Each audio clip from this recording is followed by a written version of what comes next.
I've always believed that a throw is a submission technique. When you throw somebody hard on the ground, you can finish the fight.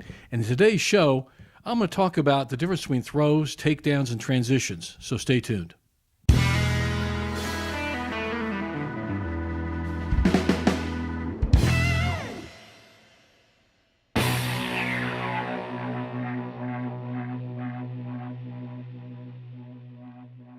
Hi, everybody. I'm Steve Scott, and welcome to another episode of Freestyle Judo. Well, today's show, as you heard on the tease there, I'm going to talk about the difference between a throw and a takedown and a transition. You're all starting from a standing position, and you're ending up on the ground somehow. But there's a big difference in those different ways of getting somebody down on the ground. I mean, if you throw them, that's a whole lot different than just taking them down. It's but they do have some blur in there. So anyway, we're going to talk about that at length a little later today. And I'll show you a video on that, just one video on that coming up later on. But before that, I also want to talk about how to get out of trouble, especially in ground fighting. In a specific situation here, we're going to be seeing a video here on how to get out of trouble, what I call a Judo Switch. And I think this is a really fundamentally important move to know. And I try to teach it early on to my guys when they're starting out with me so they can get out of trouble. It's, you can't always end up doing a really cool move on somebody, making him tap out or throwing him flat on his back. Sometimes you just got to get out of trouble, and that's what we're going to talk about here. Before we do that, well, actually, after I do that, I'm going to do a little book review on a great book on Sumo and how Sumo relates to mixed martial arts.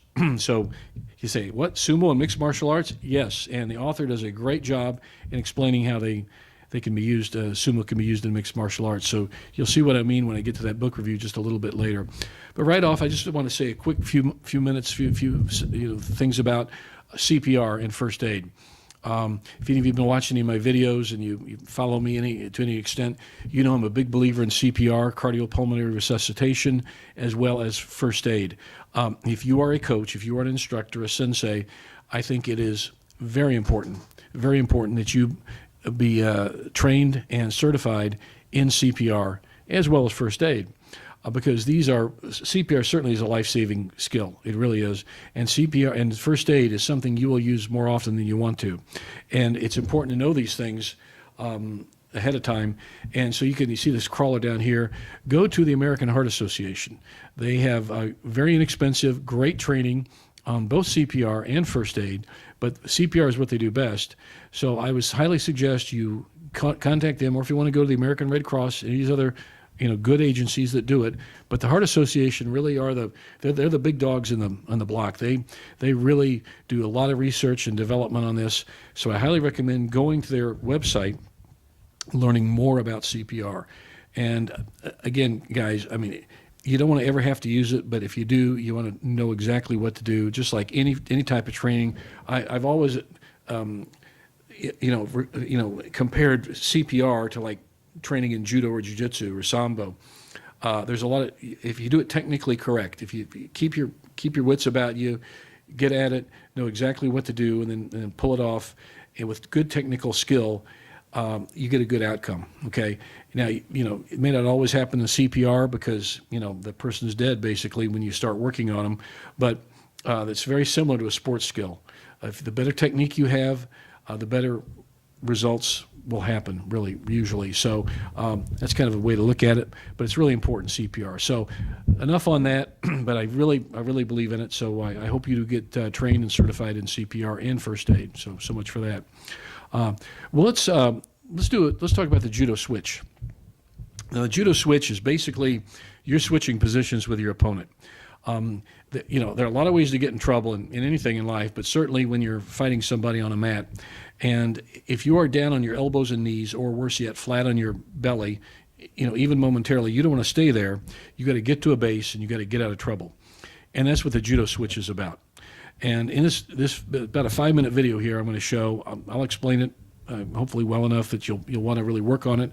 But I think this is a really important skill. I think this is a fundamental skill, actually, that you need to know if no matter what form of grappling sport or combat sport you're doing, certainly used in Judo and Sambo and sport Jiu-Jitsu, because we're in a lot of different positions, and if you are on elbows and knees, you've got to learn to keep your wits about you, trade places with your opponent, and switch out. So anyway, that being said, I want to show you this first video here on the Judo Switch. So, or this is only video on the Judo Switch. So here we go. Let's look at the Judo Switch right now.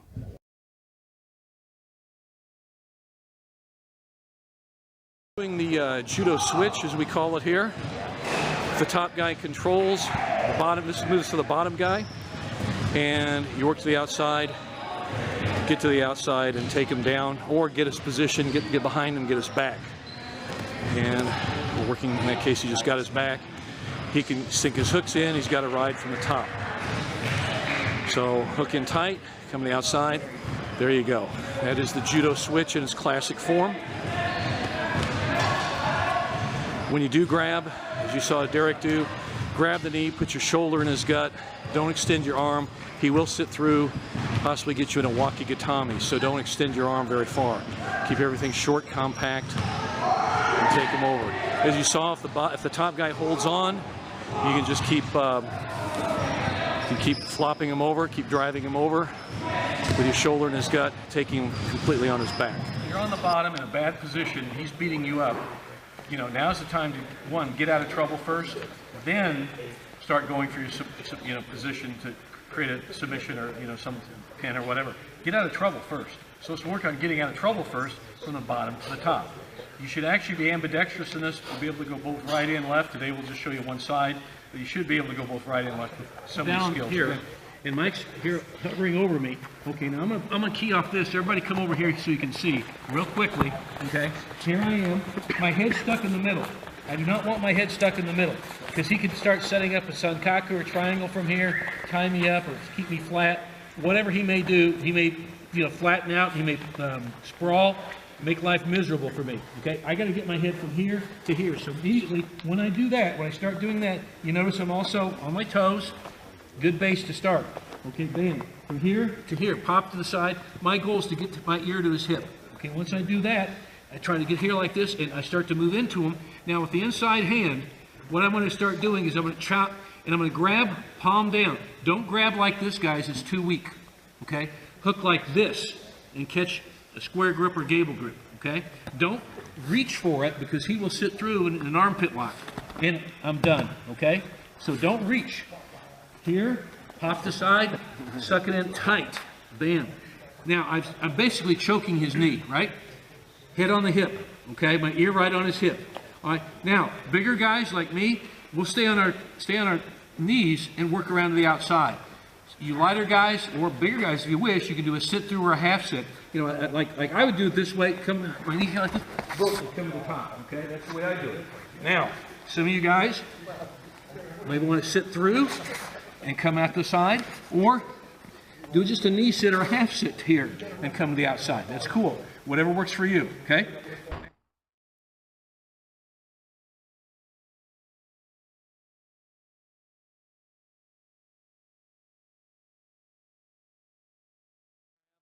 Again, get out of a bad position to create, at least we'll go neutral. If he holds on, okay, or if he really gives me a tough time, I may have to change direction. If I can't go to the outside, I may have to chop his knee back inside and dump him out. So, I'm like this. If I'm like this and he's strong and I can't do it, and I can't get my turn, he just won't let me take the turn, keep here, keep your head here, and shift your hip, dump him, and come to the side. Now you got nice side control. Side position. That's one way. If he holds on and keeps on to me, I'll keep turning him. So if he holds on real tight, some guys will do this. He holds on for dear life, and I start coming around, and he doesn't let go and let me get my go behind. I'm going to come up here. I'm going to bam! I'm going to slam right into him. My shoulder right in his gut. Then I'm on top. Keep working on.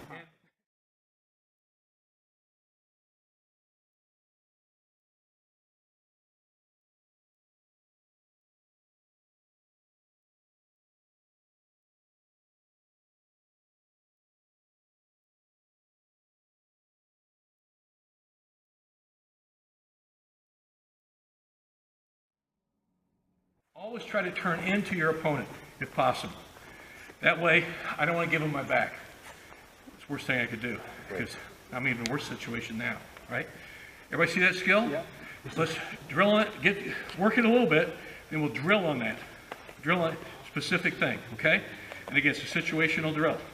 So drill on that a little bit, get good at one side, and come to the other. So there are several options there. Work them, okay? Like I said earlier, not every move that we do is designed to end up throwing a guy flat on his back or stretching his arm or making him tap out with a choke or a leg lock or something. Sometimes you just got to get out of trouble. And I think the Judo Switch is one of those skills that everybody needs to know to get out of trouble. So I call it a get out of trouble move, and it certainly is. So I hope you practice that, and I hope if you're a coach, think about teaching that as one of the moves you teach early on in your athletes' careers, your students' careers, because even if they're just recreational judo players, they're going to end up on the mat somehow, and they got to get out of trouble. So you might as well teach them how to do it with good technical skill. So that's it on the Judo Switch. There's probably not more to be said. We do have some other videos on that on our YouTube channel, and so watch them. I think they'll help you out. So Judo Switch. Let's get to the book review before we talk about the difference between throws and takedowns and transitions. I want to tell you about a great book by Andrew Zerling. And it's published by YMAA Publishing in New Hampshire. And in fact, again, they're my publishers too, in my books as well. And I'm not doing it because I'm getting compensated or anything. I'm not at all. I just love this book. This is a great little book. I received it some time ago from Andrew, and he was kind enough to sign it for me. And it's a really, really great book. But what he's doing here, he's talking about how you can use sumo. And he's making a great argument for it, by the way. He's a great guy. He sold me on the idea on how you can use sumo with mixed martial arts. And it sounds kind of crazy, but when you think about it, let's look at big sumo wrestlers. Yeah, they're great big guys, and they probably wouldn't be seeing them in a mixed martial arts cage. But nonetheless, they're great big guys, and they don't have a lot of clothes on except their mawashi that they wear. Same as an MMA fighter, okay? Well, they've got to get hooks and grips and everything else, very much like an MMA fighter or a wrestler would need to do. So there's a real carryover value skill there. But Andrew makes the point. Just some basic facts on it. It is 163 pages, lots of illustrations, a lot of good, actually some good historical illustrations, and a really good, clear photos of how to do the various moves. So it's a little bit about what's inside the book here. He breaks it down. Andrew breaks it down into 1, 2, 3, actually 4 that I've looked at it here. 4 different parts. Okay, the first one is history and explanation of history of sumo. An explanation of puts forth his case about how sumo can be used for mixed martial arts and how it is probably the first form of mixed martial arts, I guess, invented, and combat sumo and it became sports sumo. But then he goes on to some case studies, which I thought they were very, very interesting because I'm a sumo fan. I like sumo, and I subscribe to that the Sumo channel, that American who lives, I forget his name, but I think he's a great show. He does a sumo YouTube show from Japan, and I love to watch him. And so anyway, I'm a sumo fan. So if you're a fan of sumo, you'll like this book. But his case studies that Andrew does, it just discusses the different styles of the sumo wrestlers, of some sumo wrestlers. He picks some of the great champions, and what this guy does, what that guy does. It's a very interesting case study of each of them, and again, how they can be applied to mixed martial arts. Then he talks about sumo and mixed martial arts. He makes his case, and he does it quite well in kind of the third kind of section of the book. And I don't want to steal anything from it because it's interesting reading. It really is how he compares the two.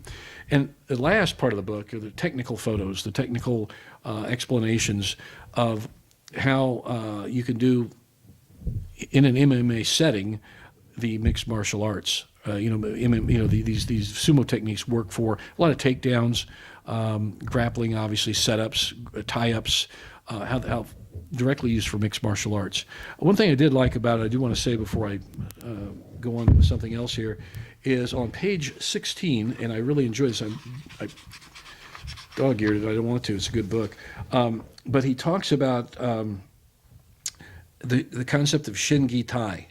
in sumo. And just about every sumo gym or stable, they have the phrases Shingitai, which I'm a big adherent of Shingitai. My great friend John Saylor developed a whole style of teaching in Jiu-Jitsu and grappling and self-defense on the concepts of Shingitai, on the idea of a Shin, a spirit, gi, practical skill, and tai is body or physical fitness. And just let me make a quote here from Wakamatsu Oyakata. I hope I didn't slaughter that Japanese name. He is a sumo coach and one of the elders of sumo. He says, strength alone is not enough to make a grand champion. In sumo, there are three ideals: spirit, skill, and body. That's Shin, Gi, Tai. You cannot be chosen to be a yokozuna, which is a grand champion, unless you have those qualities. So you must be a great human being as well as a great wrestler. And I think that's a really good point, and it ties into something that's very personal to me, my concepts of my belief in the sense of Shingitai are really three facets of training to make your training better and also make your life better. And so that ties in quite well. But anyway, this is a really good book. Again, it's Sumo for Mixed Martial Arts, published by YMAA, and a great job by Andrew Zerling on this. So I would say buy it. You can get the go to their YMAA website. I'm sure you can get it on Amazon, but it's a great book. So get that. Great book. Okay, so wanted to go on to that. Now let's talk about what I call the three T's: throws, takedowns, and transitions. Okay, and they're different. Okay, I sincerely believe a throw is a submission technique. First of all, it is when you throw somebody hard, primarily onto his back or side, or even on his front, but you throw him hard enough, you'll take the starch out of him. If you've ever been in a fist fight or had to use self-defense, you throw for self-defense, you know exactly what I mean. If you've ever thrown a guy in competition and you throw him so hard it stuns him, you know what I mean. I've actually seen guys get thrown so hard, and you probably have too, have been thrown so hard it knocked them cold. Okay, that tells me that judo isn't just a takedown. It isn't just a transition to getting to the mat. A throw is a hard event, okay? It is a submission technique. So in this, I'm just going to show one video here, and it was started out when we were talking about this at John Saylor's training camp, his Shingitai training camp. Speaking about Shingitai, we did earlier. We were talking about the difference between a throw, a transition, and a takedown. So let me briefly say here, and then I'm going to expand on it in the videos, in the one video, that a throw is, like I said, it's a hard event. You throw him hard primarily on his back or backside with control and force. Again, control and force, because you control it all the way down. Now, you always want to finish. After you throw him hard, yeah, you want to finish and transition to a move, yes. But you can end the fight right there with a throw, and I think that's the defining feature of a throw. You throw him hard with control, and you can finish it right then and there. Okay, that's a throw. Okay, a takedown is I'm taking an opponent down. It could be a hard takedown. A takedown can be just like a throw, but the intent of a takedown is to take him down to the ground, either onto his back or you may take him down to his front. Okay, and I look at it this way: it's like punching a guy in the face and slapping a guy in the face. Okay, you punch a guy in the face. Your intent is to finish it right there, to hit him hard, maybe end the fight. Okay, when you slap a guy in the face, the idea is to, upset him, whatever, and then go on to another move. After you slap him, that's a setup to something else. Well, that's like a takedown. Okay, so when I hear like MMA commentators say, "Oh, that was a great takedown," like when Ronda Rousey would throw somebody with one of those big Harai Goshi Zuchimatas that she would use, those weren't takedowns; those were throws. She had every intention of knocking her opponent cold as a mackerel and then finishing her, when she was laying there, in trouble. That's the idea of a throw. A takedown is to take the opponent down to the ground and finish him somehow. Now, the idea is to finish him, but you don't have a specific thing necessarily in mind. You might, but you don't always. So a takedown is taking him from a standing, stable position to the ground, and you're in control the whole way. But the finish could be anything, and the idea is to get him down. Okay, now that's the difference between the third element here, which is a transition. Now, a transition, I have every intention from a standing position transition to immediately to the ground, I'm setting the leg lock up. I'm already setting the arm lock up. Whatever I'm doing, I'm setting it up. It could be a standing strangle, a choke. I'm setting it up as part of the whole move. The idea is to transition down to the ground and finish him on the ground. So I'm not just taking him down and then maybe to a scramble and working for something. I have a definite thing in mind. When I do a rolling knee bar, I'm definitely going for a knee bar. Okay, when I'm going for a spinning jujigatami, crossbody arm lock, I have every intention of finishing him on the ground with that crossbody arm lock. So a transition is a planned event. The takedown is too, but a transition the idea is to take him from standing, stable position to the ground, a very unstable position, and all the while to finish him with that move. I have that specific move in mind. It may not always work, but that's the intent. So the intent is to finish him with a specific finishing move, a submission technique. So there are three things. So to me, and again, this isn't like Kodokan training. This isn't Kodokan theory. To me, it's just practical approach, practical functional way of looking at throwing somebody, taking him down, or transitioning. Okay. Now again, speaking of transitions, to finish up here, there are a lot of ways you can transition from one move to another. They can be from one throw to another throw, from one ground technique to another ground technique. You can transition from a hold down immediately to some type of submission technique. Those are transitions as well. Anytime you transition seamlessly from one move to the next without losing control, that is a transition. And I think that's what the thing here with the difference between transitions and takedowns. Sometimes in a takedown, you take them down, you may lose control even momentarily, a split second. But a transition, you want to have total control all the way down till you finish him and get the tap out. So that's the difference between the three T's: throws, takedowns, transitions. And in this video I'm going to show you right now, I'm going to explain that, and hopefully you'll kind of look at these things from a different angle. So here we go. Let's take a look at that video.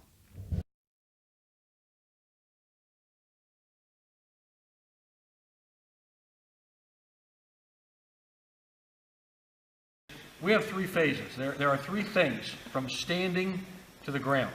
There are three, and understand the theory. And then they're practical theories. They have basis in real-world fundamental skill.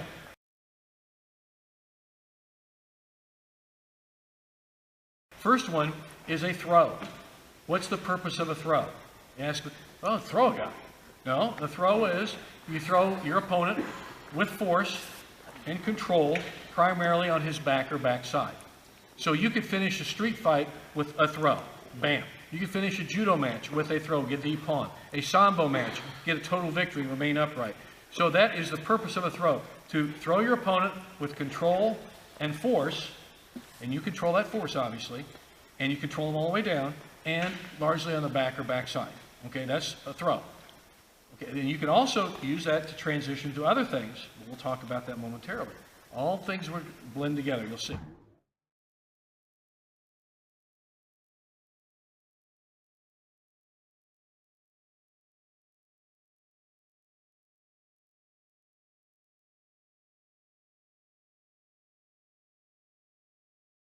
One is a takedown. What's the purpose of a takedown? Is to take from a standing position to the ground. Takedown, I want to take them down with control. I want to take my opponent from standing to the ground. It might look like a throw, and they blend together, okay? But again, the force and landing primarily on the back or backside are not there. The elements of force and landing back or backside are not there as in a throw. So I might want to take him down like with a single leg and dump him down, and I know from there I can do something. I might into a scramble, but I know I'm better on the ground than he is, and I want to take him from standing to ground. So that's a takedown. So a takedown is fundamentally a throw, really, but you still have control, but you lack the force possibly, and you lack the fact that he lands primarily on his back or backside. He may, but that's not the main point.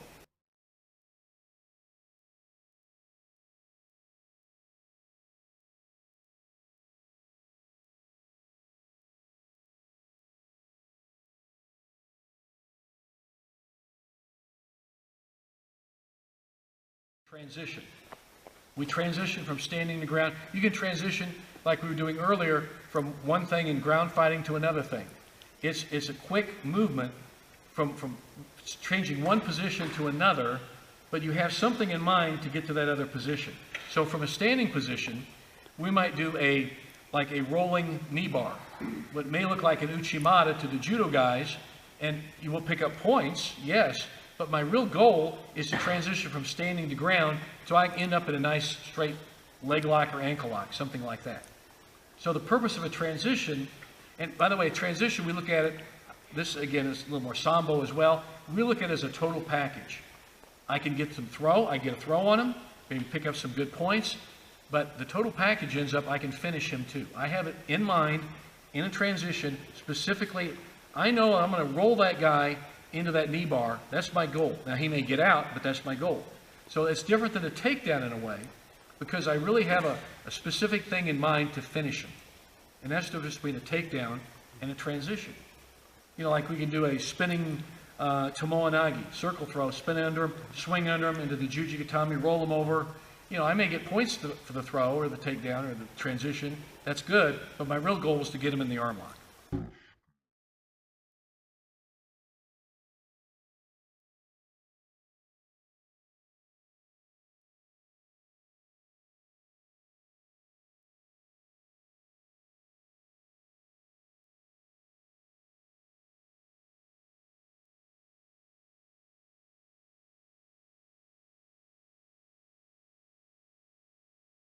The three elements that we do: throws, takedowns, transitions. And if you understand that theory, you'll understand how to do all the stuff we do throwing better. Okay? Because it all ties in together.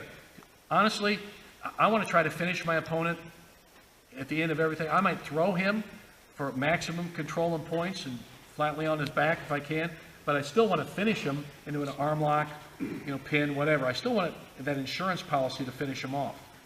But you see the difference between all three phases of activity from standing to ground? And when you look at it that way, it makes a little more sense to you. Well, I think I made my point about throws, takedowns, and transitions in that last video, and me talking about it before. So keep in mind that there is a difference, and you have a different intent, and you often have a different outcome in what happens after a throw, a transition, or a takedown. So that's just something to think about, and that's why I wanted to bring it up on today's show.